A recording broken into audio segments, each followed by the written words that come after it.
Yeah, sometimes. So the other day when I was doing this in my Badass Tribe and my 6 week, none of the comments, and it wasn't showing me I had any viewers, but I had like 12 or whatever viewers. Like, and after I saw all the comments, it was really weird. Mm-hmm. That's the first time that has happened to me. Usually, if I refresh it, it'll show me. No, it didn't even do that. So,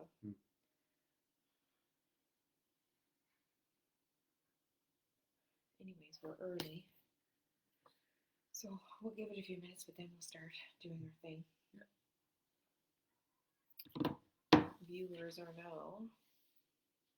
Can you see this? Mm.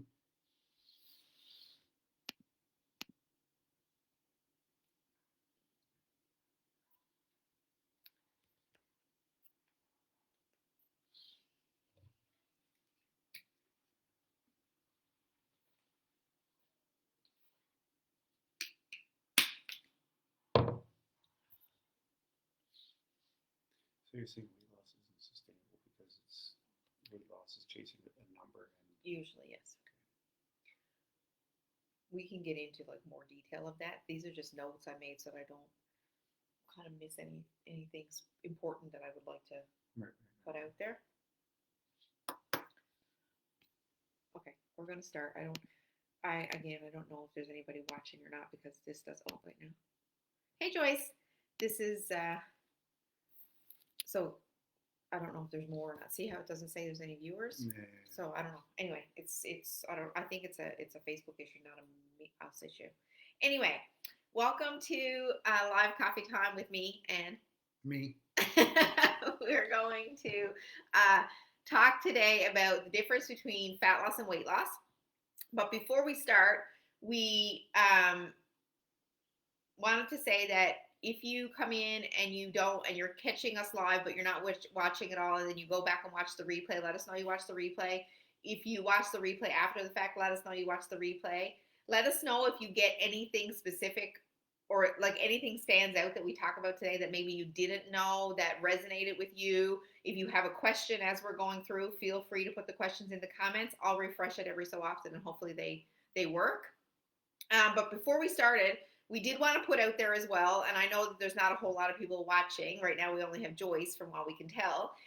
But in the chat, if you want to comment what you believe the difference to be between weight loss and fat loss, and maybe even if you're coming in and watching the replay, just thinking about that before you start listening to this whole discussion, because I think a lot of people have these two words or phrases are often used interchangeably, even though they don't technically mean the same thing. They, when people say they want fat loss, or they want weight loss, technically they're referring to fat loss or like, those, they just use it. They're always used interchangeably. So before we start. Yes, ma'am. Before you read all these things that I had here, what was your perceived notion of the difference between fat loss and weight loss, or did you have one? Well, I really didn't because, not unlike other people, I really didn't know there was a difference. I mean, when you look at it in terms of a result that you're looking for, that's why you say people use them interchangeably, because in the end, you're looking for a result. Mm-hmm. And typically, that result is, if you're looking for fat loss specifically, well, then you're looking for composition change. But sometimes you would say, well, I need to lose weight, and that means that's not necessarily a physique change. That's something that you recognize on a scale. Right. So I think that what happens is I think that realistically coming into change, everybody technically wants fat loss. They want body composition change. Most of the women who I coach, for instance, want to see a toned physique. They want to see fat come off their body fat lost. But the problem, I think, comes more so from the scale itself. So a lot of women are expecting that because they're after weight loss / fat loss, that the scale should come down kind of the same way it would if you were doing like a restrictive all or nothing type of diet. So that's what we're going to get into today, is like that kind of stuff. Right. So do you want to start or do you want me to start? Well, I think we're already started. Okay. So weight loss typically refers to more than just fat. And this is where I guess it gets confusing. weight loss is a very broad term in that it can mean the scale. This when I think about the difference between weight loss and fat loss, I'm thinking about weight loss for most people typically is we're chasing a number to get we're chasing a number. We're just doing anything possible to get the scale to come down. That's right. When I think about fat loss, I'm thinking about my scale weight might not change a whole lot depending on my current body composition, but body fat will be lost and I will look and appear leaner and more toned. I.e., my muscle mass will be preserved as I go through the process. And I think ultimately that is realistically the difference between fat loss and weight loss. In that, and when I talk about this today, I want to make sure that the women watching leave this understanding that just because I want to lose weight or lose fat doesn't necessarily mean that the scale weight is going to drop drastic amounts. Right, or drop really fast. Because there are a lot more things in your body that factors into weight other than just fat. Exactly. So weight comes down to, when you lose weight, you can also lose muscle mass. You're losing water. You can lose tissue. Your weight is also the sum of all the things inside your body. So that includes your blood volume. It includes the weight of your organs. It includes the muscle mass you have. It includes the amount of fat you have on your body. It includes everything. Whereas when you lose fat, when we say fat loss, we're talking that we're not losing anything except body fat. Right.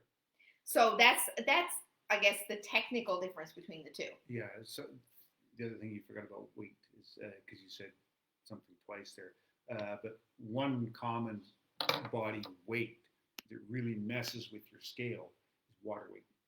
And yeah, that's what we're going to get into now. So that's realistically, weight loss is weight loss to me is about chasing scale numbers. I want to see the scale number come down at all costs. So I'm going to do all these potential ridiculous type things to get that scale to come down because all I care about is that number continues to move downward in a trend. And when we do that, we're doing things more often than not that are not sustainable, that are not healthy. And because of that, we lose a lot of water weight and we lose it fairly quickly. Like for instance, if anybody, and you and I have done it, and more than likely a lot of people out here have done it, when you chase low carbohydrate diets or no carbohydrate diets, you will automatically see a very, very quick change in body weight. Your scale number will come down very quickly. Why? Because carbohydrate even has hydrate in the name. It means that there's a lot of water. So when you cut out carbohydrates, you're automatically cutting and depleting your body of excess water. So that's why the scale weight drops so quickly. But it's also why the minute you eat another carbohydrate, you gain like 5 pounds right away because that water comes back in.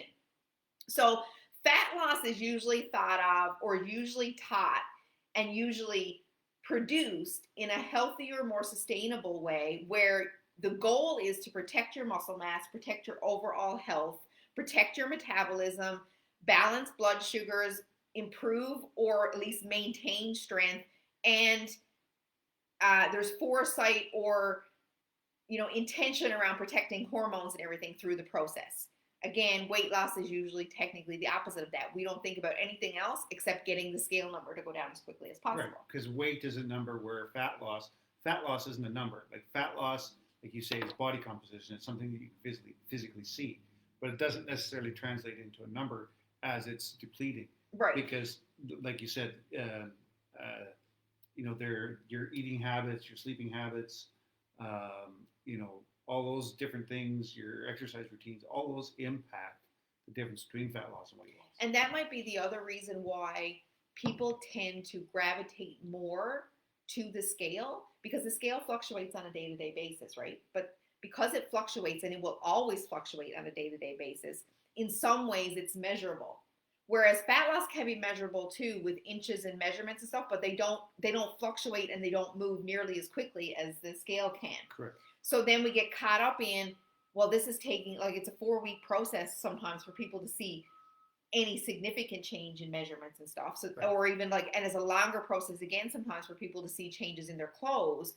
But what we have to remember about scale fluctuations is that scale fluctuations on a day-to-day basis are nothing only water. And they're influenced by all the things Kevin just said. So you have sleep, you have stress, you have if you're sore from your workouts, you have injuries, you have, if you're sick, you have medications, you have digestion, you have hormones. You have, like, if you ate something that was higher sodium, if you drank alcohol, if you realistically too, the body can retain water when it's changing, when you've decided to change something. So even though that change is healthier, sometimes the body will hold on to water to protect itself because it's not yet certain what you're doing to it. So, but all of those things, whether it's up or down, is not fat. That those changes in the scale on a day-to-day basis are not fat loss. And this is also where I think it gets murky, because people get super, super excited when the scale goes down on a daily basis, but that's not fat loss. But they also get super emotional and super discouraged when the scale goes up day to day or moves around a lot and doesn't technically come down much, because they're not educated on how to use the scale properly, where we're looking at trends over time. Right. And I think one of the biggest things, where you're going with that particular point, is that the reason people gravitate towards the scale numbers, because that is a metric that is easily identified.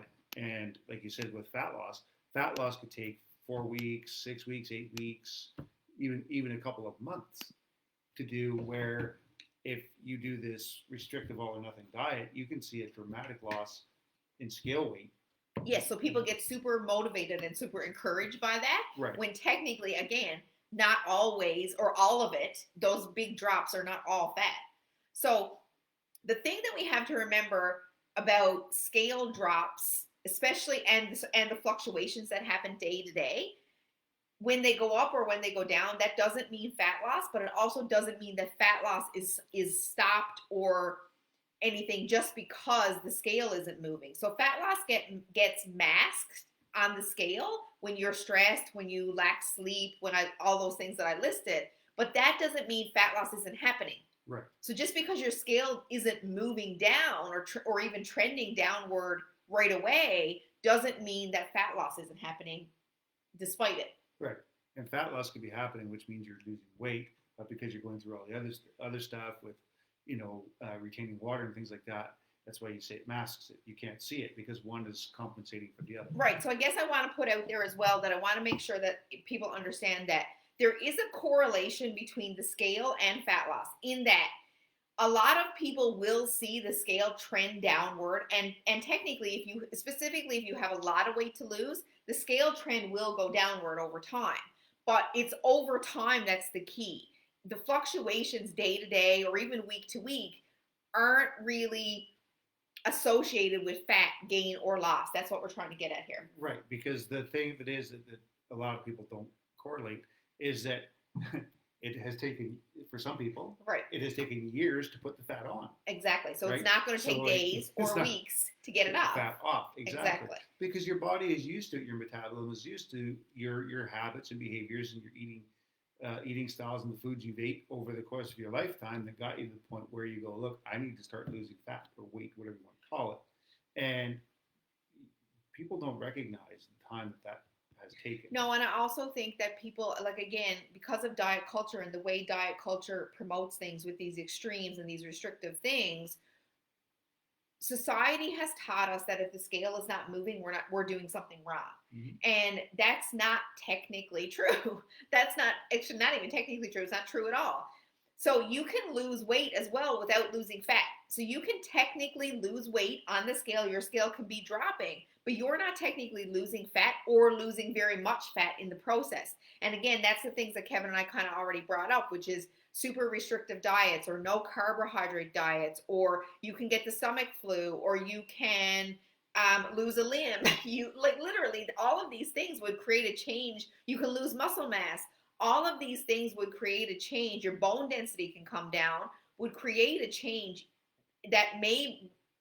you will see on the scale, but that doesn't mean fat loss is happening. Right. And the diet industry has created mechanisms for that, like whether it's shakes or pills or right, drinks or whatever that cause rapid loss in weight, that it tricks you into believing that that's what's taking place. Exactly, because the other thing is that the diet industry knows that people are I'll use obsessed for lack of a better word. Most people are obsessed with the scale number moving. Yeah. And they feel like they're doing something wrong if the scale doesn't move. They're also obsessed with selling their product. So because they're obsessed with selling their product, they want to make sure you get a super motivational high right out the gate. They want to make sure you get a win right out the gate. So they're going to make sure that you are in such a extreme or whatever that scale weight is going to move. But again, that doesn't mean fat loss, because there's a such thing as skinny fat, and probably everybody out here has heard of it before. I used to be it.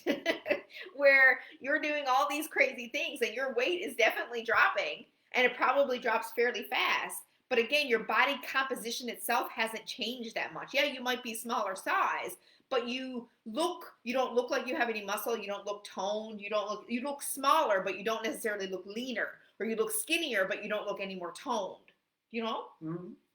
And so we're chasing those things instead of chasing the tone look. And women get really frustrated when they don't understand or are not educated on the fact that the tone look, like Kevin just said, is going to take longer. The toned look is actually healthier and more sustainable, because in order to create or at least maintain muscle, you have to do things that are healthier and that protect your muscle mass and protect your metabolism as you go through the process. Right. So we could throw this one out here too, even. Okay. Science and medical, whatever you want to call it. I think another culprit of people figuring how much they should weigh is something that's, in this day and age, at least to me, that's extremely antiquated, is the BMI. Well, I think so. The BMI chart is technically is archaic the right word? Archaic. Yeah, that's what I'm it's getting so archaic that although it's still technically, I suppose, if you look at super, super, super obese people, it does have a place because it can motivate somebody to move more and get more whatever. But when you are somebody who's not obese, you go to the doctor and the doctor looks at your BMI chart and the doctor says, well, you're like extremely overweight, so you need to do this. And more often than not, doctors don't have a lot of nutritional background, and they don't have a lot of new science on nutrition, because think about all the other science they have to know. So that's why we have nutritionists and people like me and dietitians, because that's what we train in. We don't train in medicine. So the doctor is more than likely to tell you to do something, more often than not, crazy or extreme, because they don't know. And they're taught to look at the BMI chart, but technically the BMI chart was created for communities and populations. It was created in, like, I believe, if I remember correctly from my studies, somewhere in the 1930s. So like, it's old. And honestly, if I go to the doctor and I look at the BMI chart on the wall, I'm considered obese. My BMI, where I am currently with my weight and my height, I am considered obese. So the BMI chart doesn't take into account your muscle mass, your lean mass, your any of that. So that's where we have to be careful with the kind of, I guess, society standards and looking at only weight and BMI instead of looking at, your body composition and how much muscle mass you have and how your bone density is and all of those things. Yeah, I just wanted to throw that little tidbit in there because a lot of people will resort to that, right? That's right. So fat loss, technically, at the end of the day, is a process whereby you protect your metabolic rate, you protect your muscle mass, you protect your bone mass, you protect your tissues, and all of that in turn, specifically protecting your muscle mass, your bone mass, etc. Your body then burns calories more efficiently and has an easier time maintaining your physique. So again, we've all done these. I've done these. Kevin has done these crazy things whereby you lose a significant amount of weight in not always necessarily a short time span, but certainly a shorter time span than you are when you do it when you're building habits and behaviors and stuff. But then the minute that you stop said thing that you're doing, like Kevin and I did Atkins, so let's just use that as an example. When you stop said Atkins diet and you go back to eating regular carbohydrates and whatever, all of a sudden all that weight is put back on. When you do fat loss and you work on protecting your muscle mass, protecting your bones, protecting your tissues, protecting your metabolism, and you come out of fat loss into I want to maintain, it's easier to maintain because you've protected everything and you've taken the time to build habits and behaviors in the process Right. that create a lifestyle long term. Scale weight, on the other hand, is basically just the sum of all the fat on your body, all the muscle, all the blood volume, all the organs, all the tissues, the bone mass, water, and then any food that you haven't yet or eaten, any food eaten and yet not yet digested. So that's why it fluctuates so much and can fluctuate so much. So the other thing I think that gets people messed up, because we look at the process of fat loss as a temporary process. And technically speaking, being in a calorie deficit is a temporary process. You're not supposed to be in a deficit forever. But the process of fat loss is meant to create a lifestyle where you simply live that way forever. Right. So what happens is people go in with it in temporary mindsets. So they are open to doing crazy and extreme things because they're looking at when can I get this thing over with? When can I get the result? Yeah. And at the end of the day, if you want fat loss, which is basically maintaining your muscle mass through your process, the only way that can be created is through repeated and consistent effort. Right. Both in habits and behaviors and in with both movement and nutrition. Yeah. And mindset, really. Yeah, exactly. And so to go back to what you were saying before about the medical profession and doctors and how they look at that sort of thing, I think when you're talking about extreme cases, I think where it's a bit difficult is when you have somebody who is obese and you have a medical practitioner that says, "Well, we've got to get your weight down like now." So you have drugs like Ozempic and those sorts of things, which we've been to seminars and learned about them, and in the context of how they were originated and how they're meant to be used, they're a wonderful thing. But like any other drug industry, they're not making any money if they're not selling it. And so when you have somebody who's overweight, they're not obese, they're overweight, but they don't want to put in the effort, they'll go to something like that because they can do that through the medical way, right?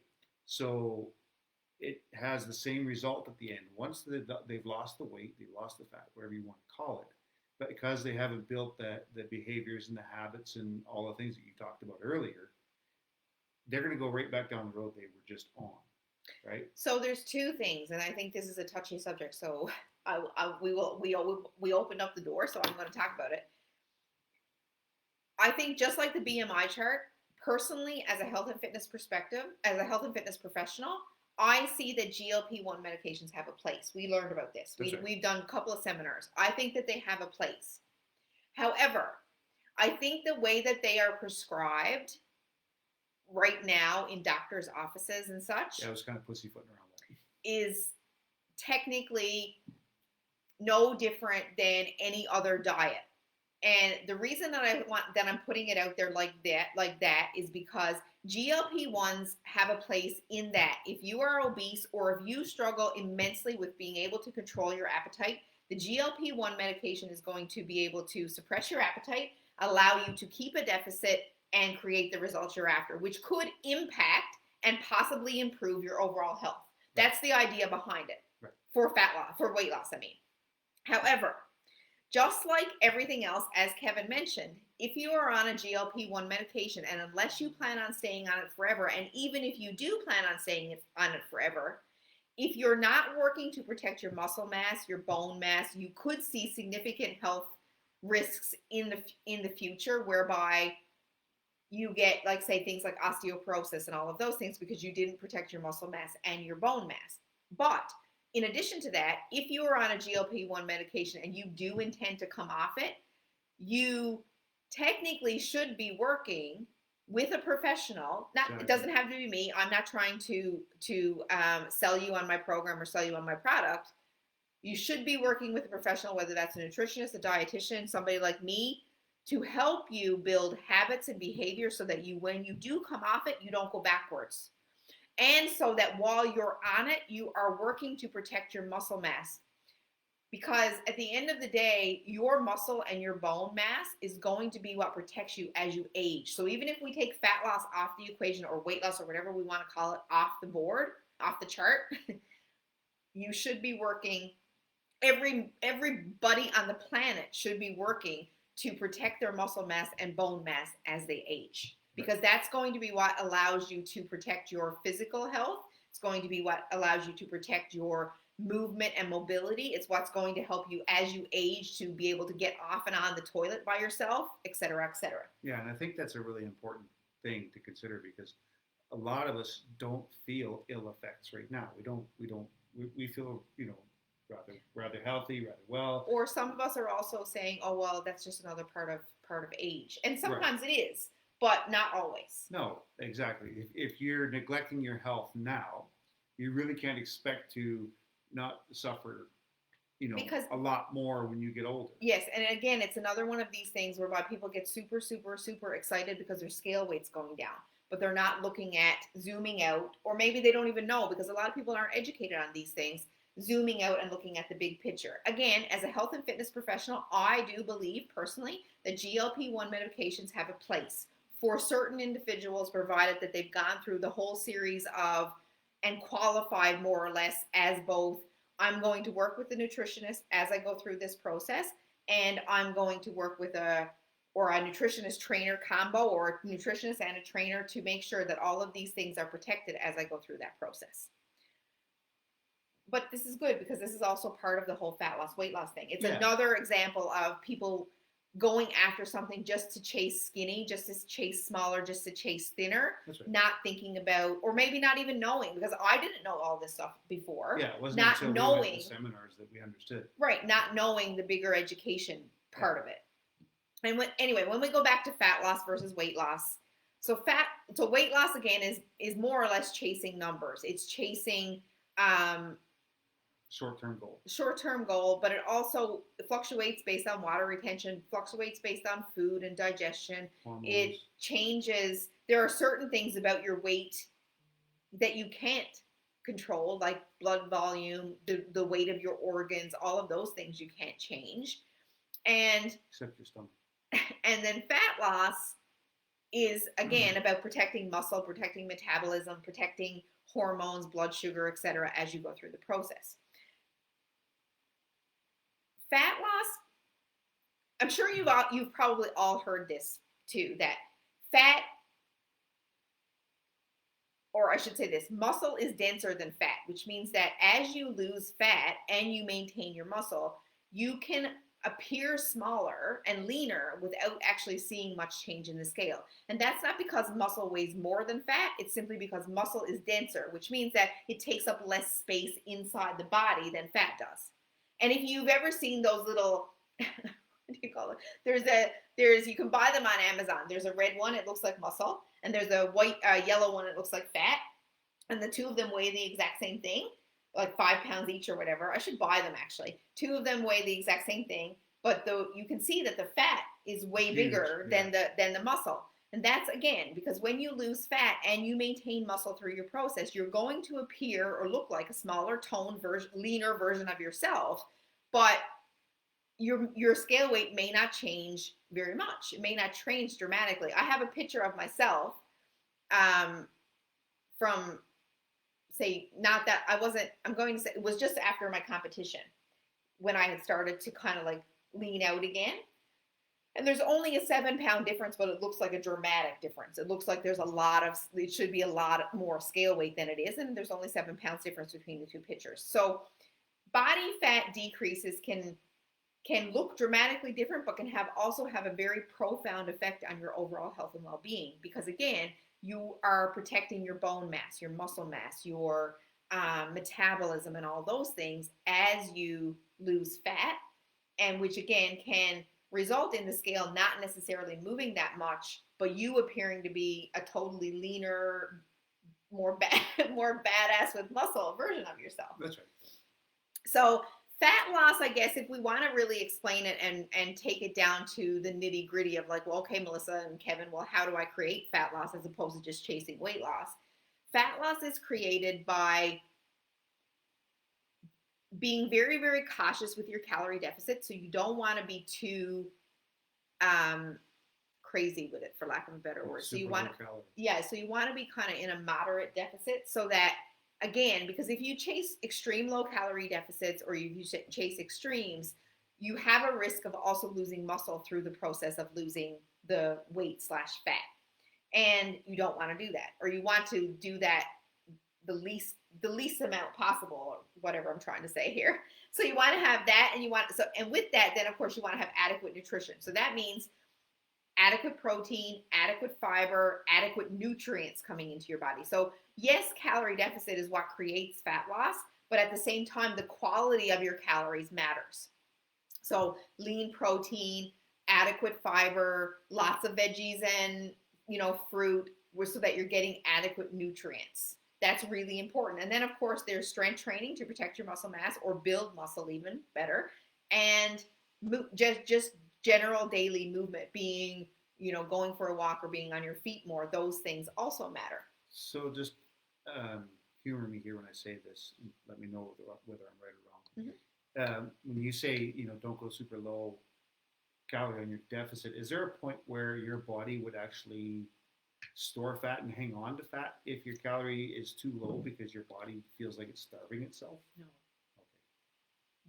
We've sort of kind of touched on this before in another live. I don't know, it was a long time ago now probably, but there's no such thing as starvation mode. So if I took you outside, I always use this analogy, but I love it. It's funny.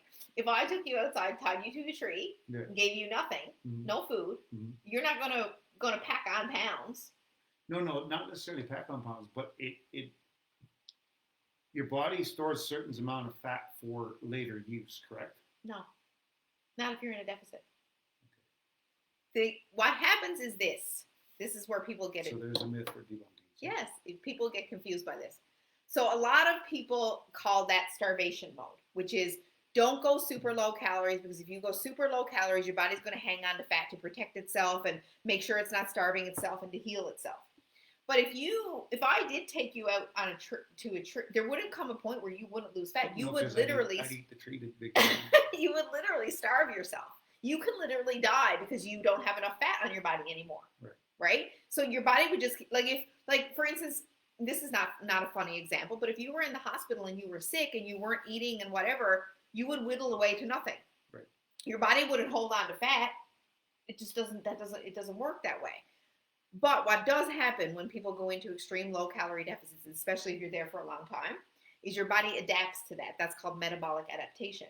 And then all of a sudden, what was working for you as a deficit, even though it is super low, could be 1,200 calories, could be 1,000, whatever, is suddenly not working. And everybody's in panic mode. Oh my God, I must be in starvation mode. What has happened is your body has adapted to that. So now that there, even though it's super low calories and you don't feel like you're hardly eating, that there is now your maintenance calories.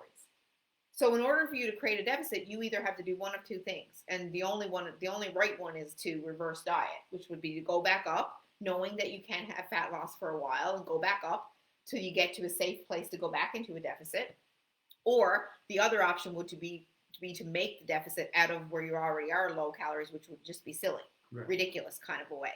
So the way to do it would be to reverse diet out, which is a process in itself. But no, starvation mode is not a thing. There you go. So basically, fat loss is about maintaining your muscle. That's basically what it comes down to. It's creating a sustainable, healthy process where you can create habits, behaviors, and mindsets around lifestyle change and protect your muscle, protect your metabolism and everything in the process. Yes, you have to be in a deficit, but if you're mindful about the amount the deficit is, then you can monitor as you go, and you may need to do different things. Like you might not be able to get as much fat loss as you want on the single deficit. So let's just say, for instance, I put client at, 1,800 calorie deficit.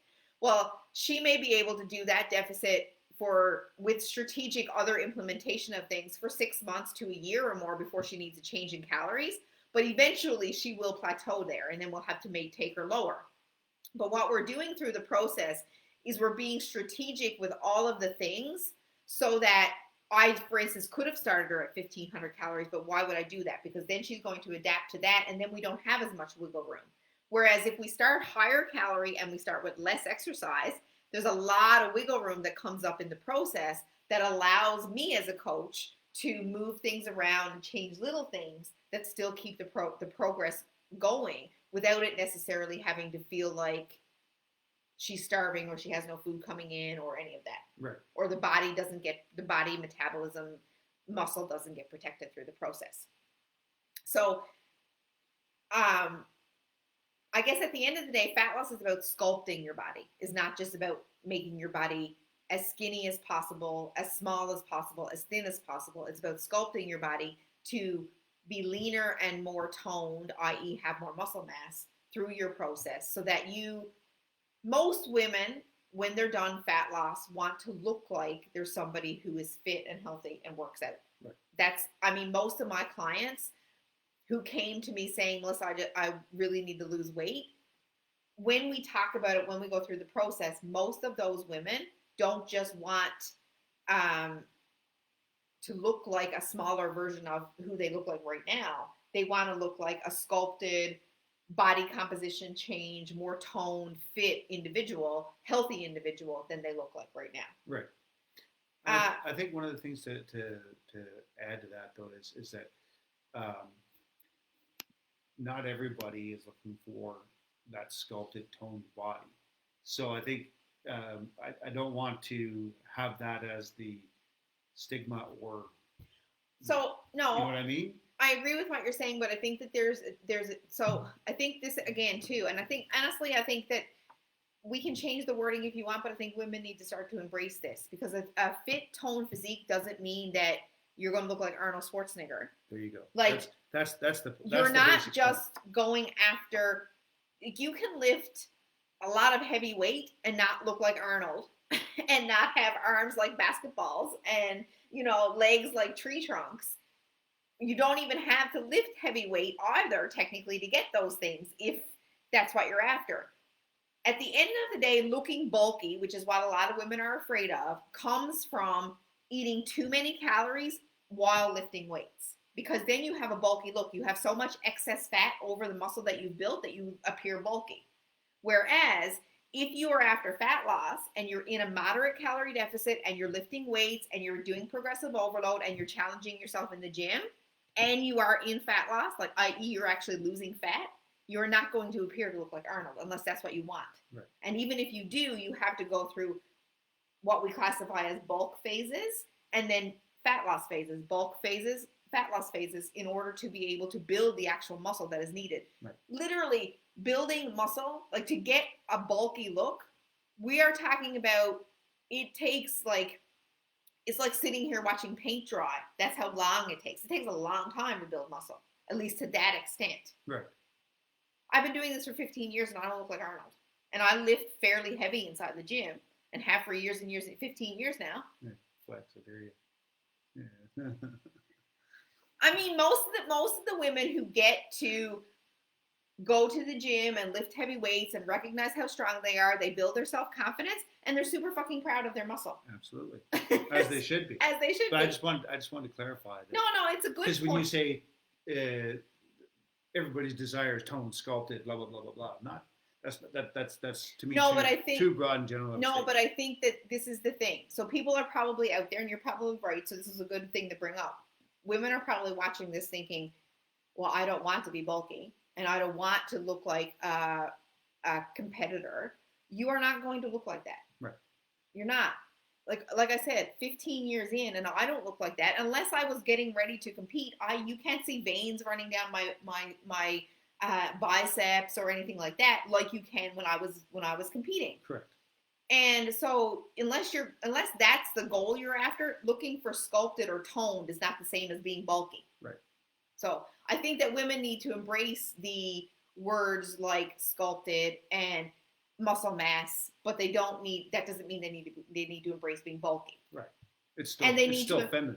Yeah, they need to embrace strength and being strong. Those things are important. They are, yeah. For not even for your longevity and your health as you age, but also for your confidence. Those things are important for your confidence. Mm-hmm. I think mm-hmm. they've changed me immensely. Yeah. Okay, I'm going to leave you with this. or we are going to leave you this, but it is about me. Okay. So I've been 120. I want you to think about this as I say it, because I think that we don't take enough time to think about these things and what they actually mean or what they could actually look like. So when I first started this kind of journey, but a long time ago, when I first started this journey, I started with running. Running was my only form of exercise, and I was in a deficit, so I was losing weight. Okay, and I say weight and put it in quotation marks because I wasn't losing fat. I was only running and I was in a deficit, but I wasn't focused on protein and I wasn't doing any strength training. So at the end of this process, what I'm about to tell you, I was skinny fat. I was 125 pounds and I was a size 8. When I competed on stage, flexing muscles, yada, yada, yada, in a bikini, I was also 125 pounds and I was less than a size 0. Less than a size 0, remember? I had a pair of pants that were size 00. I remember it so vividly. Anyway, today, currently, my body composition today, I am anywhere between 135 and 140 pounds on any given day, and I am a size 4. So I want you to think about that. I've been 125 pounds and a size 8, and I've been 125 pounds and a size 0. The two people, if you put them side by side, they look nothing alike. But they are two, like there's 8 size differences there. So think about that. And then think about where I am today. My body composition today, most of you know what I look like. You've seen pictures of me standing. Some of you even met me on the streets and in Tim Hortons and whatever. And I'm a size 4. So if you think about that, the difference between weight loss and fat loss can be dramatic, but you can still be the same size, or you can still be the same weight, I should say. So keep that in mind. I think that's enough for today. That's it. I think we covered everything we have on the sheet anyway. That's right. Make sure when you watch the replay, you let us know you watched the replay. The more comments kind of on these things and the more likes, yada, yada, the more that our business gets out there into the world. And I think you wanted to say something. Oh, yes. So because we've got a large number of members in the free community, I'm going to be sending out a little poll, and that'll be sent out individually. It's not going to be a generic poll that you're going to get sent a link to. So over the next little while, I'll be sending out a poll to just kind of get a feel for where everybody's at within the free community. Oh, hey Tracy, by the way, I see that you're there, but I'm only getting the comments on my phone, not on the thing. Yeah. And it shows me that Joan is watching, Joyce, who else? Not telling me anybody else, but anyway, I'm glad you signed on. And Jana, you're welcome. And yeah, see? Yeah. That's weird. I don't know why it doesn't come up here, even when I refresh because your computer's 30 years old. Shut up. No, it is. Even when I refresh it, it doesn't come up. Because your computer's 30 years old. Anyway, thanks for joining. I hope that was informative. And if you do have any questions that come from it, let us know. If you want to share with us what was like your biggest takeaway, we'd love to hear it. And we will see you in the second Tuesday of next month with the next live coffee time. Okay, all the best. Thanks.